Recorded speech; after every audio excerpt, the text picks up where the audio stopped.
前回のあらすじ。細井のバイト先、新進予備校に来た二人。細井はここ、新進予備校で、模試のコピー疑惑が上がっていた。そして、ここでもスナック、愛の名前が。生徒にも話を聞くと、室岡の彼氏に心当たりがあるという。外に出ると、星川が花島に襲いかかっていた。星川を取り押さえ、治療も兼ねて、タクシーで花島の病院に行くことに。花島病院で父親と話すが、どうも何かを知っているようだった。翌朝、直樹との会話で、花島が前の学校で、期末試験の盗難事件を起こしていたことを思い出す。そして、大岩から電話があり、今後の捜査の話し合いに警察署に向かうことにした。ひろみは大岩に呼ばれて警察署へと向かった。警察署前に着くと、ちょうど星川ひかりが警察署を出てくるところだった。そうか、今解放されたのか。君、まだこれ持っていたの？よかったら僕にくれないかな。あなたが持っている方がふさわしいでしょうから、あなたにあげる。ありがとう、ありがとう。星川は本を大事そうに抱えて、走って行ってしまった。まあ星座の本は、室岡さんが貸していたってのもあるし、よかったのかな？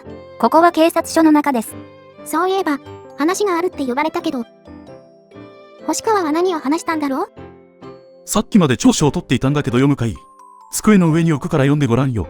大岩の机をかき分けると調書が出てきた。置くっていうか埋もれてるんだけど。ひろみは調書を手に取った。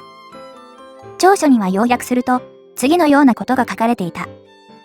星川は、ひろみの話から室岡幸子の付き合っていたのが花島だと知った。そして、室岡が狂言自殺を起こした原因が花島にあると思い暴力に至った。あれ？この狂言自殺って、手首に傷をつけたことだよね？暴力の件は、そのひろみの話の前に起こしたってことかな？星川は、見舞いの花束に、外で会う約束のメモを挟んで渡した。外で待っていたところ、室岡幸子は外に出てきたが、なぜか踏切方向に歩き出した。メモは星川だったのか。後をつけた星川は、室岡と黒いコートを着た女性が、踏切そばで口論をしている現場を目撃する。そのうち、下りの電車と交互して、上り電車が来た。黒いコートの女性の手が伸びたように見えた次には、室岡幸子の体が、列車の方に倒れ込んでいた。怖くなった星川は、後ろも見ずにその場を走り去った。突き飛ばしたのは、黒いコートを着た女性。星川は室岡さんが列車に巻き込まれる瞬間に一筋の光が流れるのを見たと言っているんだ。星川が感傷的になって言っていると思い、調書には書かなかったがね。それってもしかして。私、踏切の線路に挟まっているダイヤの指輪を見つけたの。それを探している人の名前が結城さんで、スナック、愛のママの名前も結城さん。すると黒いコートの女性は結城の可能性が高いわけだ。病院の電話を使って外まで誘い出したのも結城だろう。問題は結城の動機よ。なぜ幸子をわざわざ外に呼び出してまで殺そうとしたのか。それも一度自殺未遂をしている幸子を。それが問題だな。それから、細井が殺された日の野球バットの件が星川の話で分かったよ。バット？もしかして星川の？細井は見かけによらず町内会の草野球チームに入って試合をしていたそうだ。星川が一度目撃している。あれは細井自身のバットだな。細いのだったか。水木玲子を素手で絞め殺した握力の強さも納得いきますね。銀行通帳の件も含めて、水木玲子殺しは細井で間違いなくなってきましたね。バットには何か残ってないのかな？指紋を拭き取った形跡があるんだ。細井の部屋でも鍵になるような指紋は発見されていないんだ。細井殺しは誰なんだろう？結城の方は？昨日の夜から仲間に頼んで張り込んでもらっているんだが、昨日の夜から店には現れていないんだ。捜査が及んでいるのに気づいている？私が花島さんのお父さんに挑戦的に話しかけたからかしら。多分、花島さんのお父さんが結城さんに連絡したんでしょう。そこが繋がっている？花島明が室岡さんの彼氏だったのはほぼ間違いなく断言できるとして、どうして花島の父親が事件に関係があると断言できるんだ？水木さんの事件も細井さんの事件も背後でお金が必ず絡んでいると思うの。結城さんにそんなお金があると思えないし。結城はどこに行ったのかな？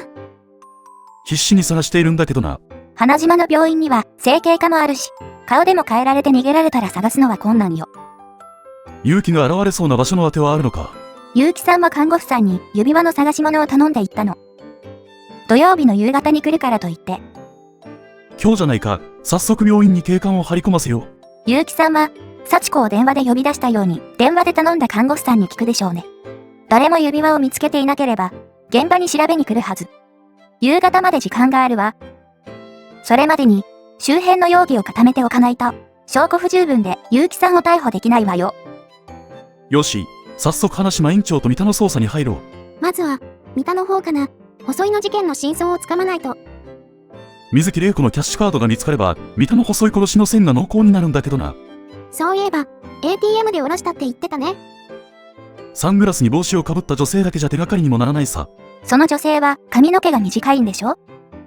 私三田の関係で、髪の毛が短い人知っている。バブ、源氏の恵美さんよ。ダメ元で恵美のマンションに出かけてみるか。エミが手伝ったってことか。ここは恵美のマンション。ドアをノックすると恵美が出てきました。ひろみは、ポケットから写真を出して、写真の表を恵美に見せないで話した。あれ？見せないで。あなた、キャッシュカードを使って、銀行で50万ずつ、3回に分けてお金を下ろしたわね。これがその時の写真よ。金を下ろすだけって三田に頼まれたのよ。これが三田から預かっていたキャッシュカード、受け取ってよ。証拠があるふりをしたんだね。でも、これで三田を問い詰めれば。ここは三田のアパート前です。ドアをノックすると三田が出てきました。話すことなんか何もねえ。とっとと帰んな。ここでキャッシュカードだね。俺は捕まらないぞ。三田、お前を細い殺しの殺人容疑で逮捕する。いててて。署まで来てもらおうか。ここは警察署の中です。取り調べまでヒロミ、ついてきてるけど、まあいろいろ聞いてみようか。殺した犯人が憎いよ。水木の供養のために、早く家に帰してくれよ。刑事に向かってナイフを向けて襲ってきたんだ。すぐには出れんな。キャッシュカードについては？水木は俺にくれたんだ。それを恵美に渡していたって悪くはないだろう。まだ、何か決め手がないか。というわけで、もう一度、エミのところへ来たよ。三田は恵美さんのお金で逮捕できたよ。ひろみは写真を恵美に見せた。あんた、証拠写真と思わせて私を引っ掛けたわね。負けたよ。話してあげるわよ。三田が逮捕されたんだったら、安心して話ができるわね。三田が私にキャッシュカードを渡したのは昨日よ。目立たない格好で金を下ろしてこいって言われたの。花島院長について知ってるかな？スナックアイって花島院長がパトロンだって三田が言ってたわ。これは繋がったんじゃない？スナックアイのままでしょう。うちの店でアルバイトしている純子から昨日聞いたけど、三田と結城さん2人で飲んでいたんだって。水木のアリバイの時も2人で飲んでたよね。純子にしつこく聞いたら、しぶしぶ2人が話していた内容を教えてくれたわ。三田ったら店の子に金を渡して口止めしているのよ。何の話だったんだろう？水木玲子が花島院長を手紙で脅かしていたんですって。その相談だったみたいよ。手紙で脅してって。純子の話じゃ花島院長の息子のことらしいわ。花島院長が困って結城ママに相談したようね。手紙はまだ水木玲子の部屋にあるんじゃない？やっぱり室岡さんからの手紙だ。彼女の倒れていた部屋では、空の封筒しか発見されなかったの。すると、水木玲子を殺害した人間が手紙を持ち去ったのかしら？水木の貯金通帳が細井の部屋から発見されたから、水木殺しは細井の線が一番濃厚だ。でも細井の部屋からは手紙は発見されていない。細井殺しはキャッシュカードを持っていた三田の線が一番濃厚だな。三田は手紙なんか持っていなかったわ。そうなると手紙は細井が盗み出して誰かに渡したか。手紙を手に入れた人の目的は何かな？花島院長に返すためか、花島院長をさらに脅すためかだろうな。多分両方だと思うの。両方。花島院長に貸しを作るためと、二度と自分以外の人間の言葉に従わないためとね。考えられる人間は結城ということになるな。私もそう思うの。もしかすると、細井殺しの裏でも結城が関係していると思うの。結城の裏で細井を操って手紙を取り戻し、その手紙が花島院長の手に渡っていることが立証できたらな。とりあえず取り調べ室に戻ってきたよ。エミは全部話してくれたぞ。キャッシュカードもお前から昨日もらったって言ってるぞ。細井が殺されたのも昨日だったな。俺が話したら減刑してくれるよな。お前次第だな。話をするよ。話す気になったかな？まずは細井について。細井が俺の女を殺すから俺がやったまでよ。じゃあ、水木は細井に殺されたってことかな？俺が細井を締め上げたら白状したよ。俺はせめてあいつの墓でも建ててやろうと思って金を出せって言ったら、全部使ってないと言うから。それで部屋にあったバットで殺したんだな。でも俺は女のためにやったんだ。信じてくれよ。刑事の旦那。水木について聞いてみようか。昔から手癖の悪い女で月に一度、盗み癖の発作が起こるんだ。最近もアパートのポストから手紙を盗み出し読んだんだってよ。それで手紙を取られたんだ。手紙の中には偶然、働いている店のパトロンの息子が学校で悪さをしたって書いてあったんで、それをネタに水木が花島院長をゆすったのよ。結城は自分のパトロンを取られてしまうと思ったんだろうな。水木がいない時に水木宛てにかかってきた店の電話で細井の住所を聞いてたからな。その後、店を外出して細井に会いに行ったみたいだな。細井が怒るようなことを吹き込んできたんだろう。細井は内心、水木に惚れていたからな。院長はどうだったのかな？息子可愛さで金を出したんだろう。水木の隣の部屋に息子の予備校の先生がいるって聞いたら試験問題を盗ませる段取りを頼んでいたぜ。あれは、院長が手を回したのか。というわけで、院長のところに来たよ。手紙が処分されていないといいけど。私、殺人家の大岩刑事です。水木、細井の一連の殺人事件で署まで任意同行をお願いできませんでしょうか。お断りいたします。逮捕令状か証拠があるなら考えますがね。花島さん、三田が全部話してくれたよ。あなたも観念するんだな。いけそうかな？まずは、水木玲子の件を聞いてみよう。私がスナックアイで飲んでいると彼女が私の耳元で囁いたんです。あんたの息子、学校でまた試験問題を盗んだよって。私はびっくりしました。金で済むならと思い話を聞いたら、彼女はこの店が欲しいと言ったんです。水木が息子が通っている予備校の講師を知っているから、もしの問題を盗むよう段取りしてあげるというのです。息子のためと思い金を払いました。手紙の件と模試の件で200万円、水木に渡しました。あの店は私のスポンサーになって経営している店なんです。水木玲子は今のままを追い出して自分をママにしろと言うんです。結城は私が200万円渡したという話と細井の話を水木が殺されてから三田にしたそうです。三田が金目当てで細井を殺すのは分かっていました。結城がそう仕向けたのですが、三田と結城は水木が店を引けた後も店で話をしていました。あの指輪って、私が結城に買ってあげたんです。つまり、結城が主に動いていた感じ？引き出し見れるな。引き出しからいろいろな書類に混ざって、一枚の手紙が出てきた。手紙に、次のように書かれてあった。親愛なるひろみ様。ここ、5時だよね。私が転校してからこれが初めての手紙になります。突然、白川学園に転校しちゃってごめんね。でも聞いて、私、彼がいるの。私が高校2年の時に新進予備校で出会った1年年上の花島くん。でも彼、卒業の年に期末試験事件で留年になったでしょう。それで転校しちゃったの。私、花島くんと約束したの。二度とバカなことをしなければ、ずっと一緒にいてあげるって。そして一緒に卒業しようって。二人で泣いちゃった。でも花島くん、職員室から試験問題を盗んだみたいなのを、私が見つけて職員室に返しに行った後に、また忍び込んで、コピーまで取ったみたい。花島くん、試験当日にこれ使えって、試験用紙のコピー渡すの。私、やめてって泣いたら、花島くん分かったって言ってくれたけど、どうかな？それと、今回は私が試験問題を盗んだ犯人になっているの。職員室の出入りを見られたみたい。でも本当のことは私からは言えないし、辛いな。試験発表で花島くんの成績が普通なら私、彼と一緒に歩いていけると思うの。でも成績が良かったらお別れかな。それじゃ結果は、手紙でまた書くね。PS、彼の誕生日は12月4日。これは何座だ？私が買った星座の本に13星座の話が載っていて、彼は、蛇使い座、なの、知ってた？手紙はここで終わっていた。この手紙が届いていれば。私が関係して動いたのは金だけです。水木玲子が殺された記事を読んだ時は、びっくりしました。その後です。結城が私に手紙を渡してくれても心配ないからと言ってくれたのは、あとは結城本人から聞いてください。結城本人、そろそろ指輪を探しに来てるかな？ここは踏切前です。いたいた。線路に光るものが見えます。踏切のそばには、瓶に立てた花が咲いています。この前見た花と違う種類の花が瓶に立てられています。線路に挟まっていたのね。見つからないわけだわ。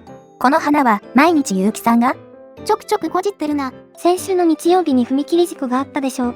目撃しちゃってね。それで、そのこと聞いてみようかな。その日は黒いコートを着ていたわ。黒いコートを着た女性が、室岡幸子さんを踏切に突き飛ばしたのを目撃した人がいるんです。室岡幸子さんが病院に入院したのを偶然知った私は、電話で室岡さんを呼び出したの。アキラの母ですけど踏切でアキラが待っていますって言って。やってきた室岡幸子さんに、あなたの出した手紙でアキラがどれだけ困っているか話して、アキラと別れてくれとお願いしたの。彼女は、別れるくらいなら踏切に飛び込む、って言ったの。興奮していた私も、飛び込みなさいよ、って、揉み合っていて、そのうちに、そもそも、院長とどういう関係なのかな？花島と私は昔、同棲していたの。花島明は私と花島院長の間にできた子供なの。だから息子を食い物にする水木が私は許せなかったわ。水木玲子については？彼女は三田と別れてお店を持ちたがっていたの。それで花島院長を利用したんでしょうね。三田は彼に不自由していたの。私は三田に小遣いを渡して水木からの情報を聞き出していたの。じゃあ、細井の件は？細井がお店に電話を入れてきて、水木がいなかったので、私は電話で話をしたの。予備校の模試を盗んで、予備校からかけてきたようだけど、私が電話でいろいろ相談に乗ってあげたの。いつまでも助教授でいいの？って、教授に取り入るためには金がかかるって、細井は話していたわ。200万でか壺でも買って、教授に送りなさいって話をしたの。金なら私が貸してあげるとも言ったわよ。今週の火曜日に細井の部屋で会ってきたわ。細井は水木が好きだったみたいで、あなたは利用されているだけよ。って教えたら興奮していたわ。細井は私が言った通り200万の壺を買ったから150万貸してくれと頼んだの。50万は水木の報酬で買った時に払ったと言ってたわ。金は貸せないって言ったら泣きついてくるのよ。まあ貸すって言われてたらね。それで水木が話島から模試の件で200万もらっている話をしたの。細井は怒っていたわ。それでお店に帰ったんだけど、まさか殺すとは思ってもみなかった。いいえ、あなたは計画していたんだわ。細井殺しだって、三田を焚きつけて殺させたんだわ。あなたは手を汚していないだけで、裏で糸を操っていたのはあなたよ。そうだったわね。結城さん、署までご同行願います。結城さん、お花、ありがとうございました。さようなら。事件は一応の解決を見せました。今日は、直樹と約束した1週間目にあたる日曜日です。結城さんと花島院長は、現在、警察で取り調べを受けているはずです。恵美さんは、軽い取り調べ程度で済みそうです。花島明は、何らかの形で制裁を受けることでしょう。学校側にも、今回の件は、連絡がいってるとのことです。問題なのは、候補山崎です。水木さんと細井さんは、不幸な形で現在この世にいません。野々村さんは、金丸不動産の一件で越してしまいました。幸いなことに、金丸社長は気味悪いくらいに、私たちによくしてくれて、住居人を紹介してくれるそうです。野々村さんの二の舞にならなければいいけど、高根沢さんも仕事の関係で、たった1週間で、このアパートを出ていくことになり、今日がその引っ越しの日です。もう引っ越すの？どうもお世話になりました。短い間でしたけど、アパートでの体験は激動の1週間でしたよ。それはそうでしょう。私の方も嫌な目に遭わせてしまったようで心残りです。それにしても僕が出て行ってしまうと、このアパートも2階の島根くん一人になってしまうね。本当、地上げ屋の手から脱出したと思ったら、誰もいなくなってしまうなんて、皮肉ですね。そうそう、高根沢さんは、タバコ吸いますか？金丸不動産で徹夜した時に、大岩刑事に約束した、ささやかなプレゼントなんですけど。いいのかな？僕がもらっちゃって。いっぱい買ったから大丈夫です。大岩さんが吸っていた、キャメルですけど。僕が吸っているタバコと同じだよ。ありがとう。管理人さんとはまた、会えそうな気がするな。それじゃ、そろそろ行くから。どちらに行かれるんですか？横浜で仕事があるもので、横浜で生活しようと思って。元気で暮らしてくださいね。さようなら。ひろみは、トラックを見送った後、高根沢の元いた部屋を覗きに出かけた。高根沢の部屋は小綺麗に片付けられていたが、壁には絵が描けられたままになっていた。ひろみは、その絵に見覚えがあった。金丸不動産の社長室にかけられていたロミオの迷いだった。そこに大岩刑事が入ってきた。ひろみくん、昨日はご苦労様。あれから、結城も話も見たも残らず話してくれて、思ったより取り調べがはかどって、助かっているよ。ねえねえ大岩さん、あの絵に見覚えがあるでしょ。いいや、見覚えはないな。それにしてもひどいな。この絵は。何か変だな。どうしたんだい、ひろみくん。そうそう、大岩さんにプレゼントがあるの。はい、キャメルのタバコ。俺、タバコ吸わないよ。しばらく禁煙しているんだ。聞いていい？何？お父さんが、上村隆一の変装を見破ったのってどうやって？お父さんが健在な頃は俺もヘビースモーカーだったんだけど、上村隆一はタバコが吸えなくてむせたんだ。それで、分かったのさ。ドジね。でも、今頃は練習して吸えるようになっているんじゃない？その頃には俺が禁煙しているから、また見破られるのが落ちたな。でも、ドジな泥棒さんも好きだな。おいおい、刑事より泥棒の方が好きなのかい？ドジな刑事さんも好きよ。大岩さん、今日から横浜で、世界の宝石店があるんでしょう。上村隆一も現れるかしらね。横浜警察は現在、総力を挙げて警戒中のはずだ。直樹との約束は今日までなの。私、ちょっと横浜まで行ってくるわね。おい、ひろみくん、どうなってるんだ？私はどうすればいいんでしょう？アパートで一人だけ関係ない人だったね。終わったかな？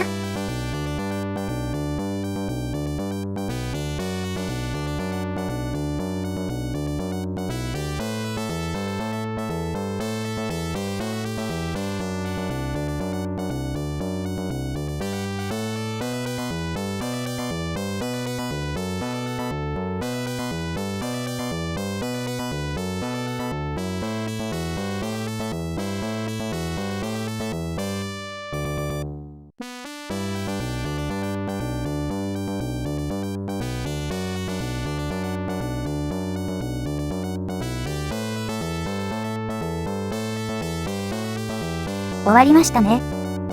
いろいろあったけど、無事解決って感じかな。